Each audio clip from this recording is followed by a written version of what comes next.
Et pour cela, vous pouvez constater que sur ce mur, par exemple, il y a une projection, une ancienne projection, un enduit projeté mécaniquement avec une machine.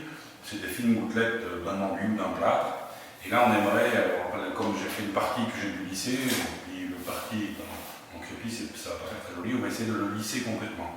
Pour ce faire, on a deux techniques par rapport aux deux supports. Là, on a un support qui a déjà été peint, donc la gouttelette peinte, donc on aura difficile de l'humidifier et de la gratter pour rendre le support lisse. Donc ce qu'on va faire, on va opérer par ponçage dans un premier temps et double ratissage de façon à rattraper une surface bien lisse, juste avant de peindre. La première opération, comme je vous le disais, consiste à donner un premier coup de ponçage. Alors bon, manuellement ça me paraît un peu compliqué parce que c'est quand même, du fait que ça a été peint, c'est assez solide.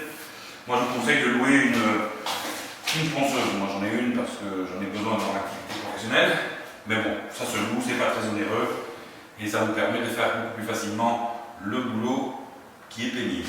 C'est accoupler à un aspirateur, donc en même temps ça évite d'avoir de la poussière dans toute la pièce. Et il vaut mieux l'accoupler avec l'aspirateur dans ces conditions-là puisque il va y avoir un fort dégagement de poussière.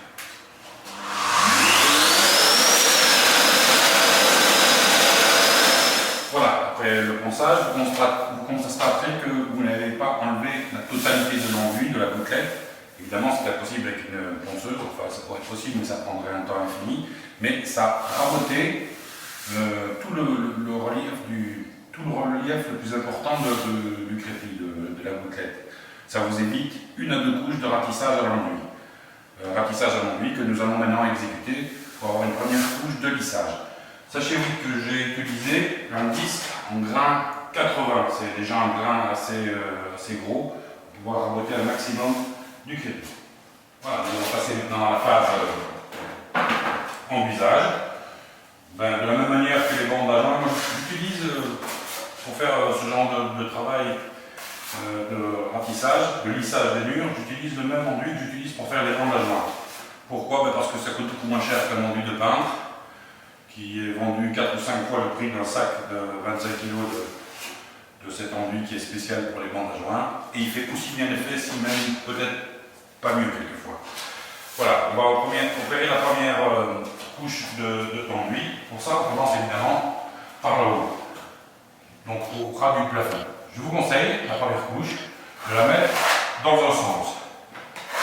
Uniquement dans un sens. Vous ne faites pas trop épais non plus votre enduit, vous le laissez relativement souple ou liquide, de façon à pouvoir le travailler facilement. Donc, je vous conseille donc la première couche, là, je ne vais pas faire comme ça c'est juste pour pouvoir le mettre bien le long du mur, mais vous la lissez toute la première couche dans un même sens. Vous allez comprendre tout de suite après pourquoi. Et là, vous faites l'ensemble du mur. Alors, on utilise des spatules, mais vous pouvez utiliser des galles ou des spatules plus longues si vous voulez. Moi, c'est une question d'habitude.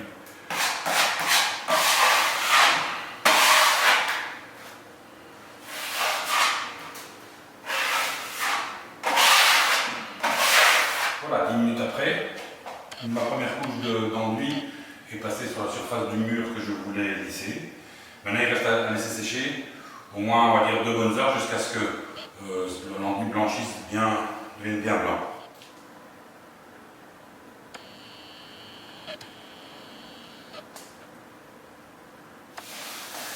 Voilà, la deuxième couche d'enduit est bien sèche. Il vous reste plus qu'à donner un petit coup de ponçage, encore une fois de plus, sur l'ensemble avec la ponceuse.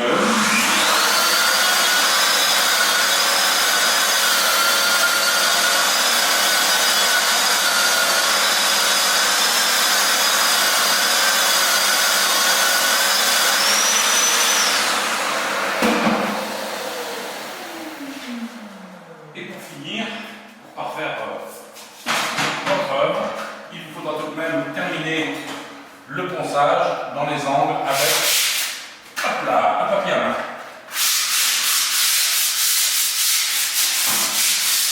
Là, évidemment, la ponceuse c'est très bien, mais ça ne va pas dans tous les coins. Là, on va quand même finir dans tous les angles. Bon, la seconde possibilité que vous avez donc, pour lisser un mur qui est crépi, C'est comme celui-ci par exemple, qui n'a jamais été, vous voyez la projection, c'est la même que celle que précédemment, mis à part qu'elle n'a jamais été peinte. Du fait qu'elle n'a jamais été peinte, elle est absorbante. Donc on va en profiter et on va passer par-dessus, on va projeter de l'eau dessus. Moi personnellement, j'utilise ce qu'on appelle un pulvérisateur, c'est beaucoup plus facile, ça me permet de mettre l'eau exactement là où je veux.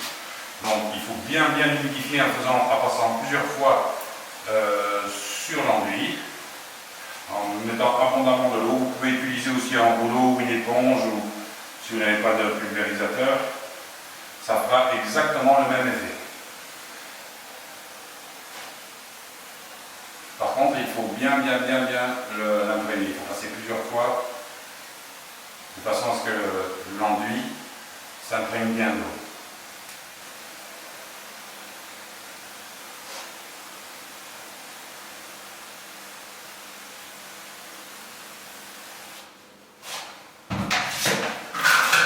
Voilà, quand c'est bien imprégné d'eau,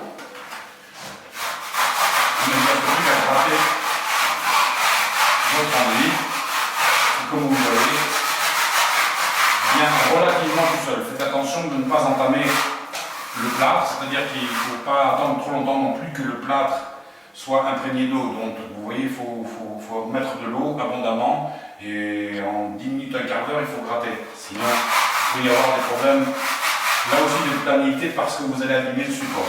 Donc à éviter. Vous voyez que si vous attendez le bon moment, il vous faut faire des tests parce que ça dépend aussi de la température ambiante. Donc vous voyez, une fois que c'est bien humidifié, ça s'en va relativement facilement et vous avez un support qui reste propre.